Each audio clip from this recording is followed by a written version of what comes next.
বিষ্ণু ইসা ইসলাম একবার সাহাবীদের সাথে কথা বলতেছেন এভাবে হেলান দিয়ে, শুনতেছেন? বিশ্বনবী হেলান দিয়ে বলেন, আলা উনাব্বিউকুম বিআকবারিল কাবায়ের, সবচেয়ে বড় কবিরা গুনাহ কোনটা তোমরা জানো নাকি? সাহাবারা বললেন, আপনি সবচাইতে ভালো জানেন ইয়া রাসূলুল্লাহ, আপনি বলেন। বিশ্বনবী বললেন, সবচাইতে বড় কবিরা গুনাহ আল্লাহর সাথে শিরক করা, হেলান দিয়ে। 2 নম্বরে উকুকুল ওয়ালিদাইন, মাতা পিতার অবাধ্য হওয়া। 3 নম্বরটা যখন বলবেন হেলান থেকে উঠলেন এভাবে, সিরিয়াস।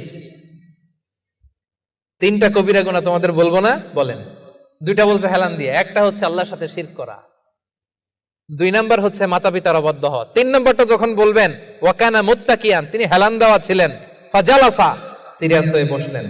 এরপরে বললেন, আলা ওয়া কওলু যুর, আলা ওয়া শাহাদাতু যুর, সাবধান, মিথ্যা বলো না, মিথ্যা সাক্ষী দিও না, মিথ্যা সাক্ষী দিও না, মিথ্যা সাক্ষী দিও না। বিষ্ণু নবী বলতেই লাগলেন।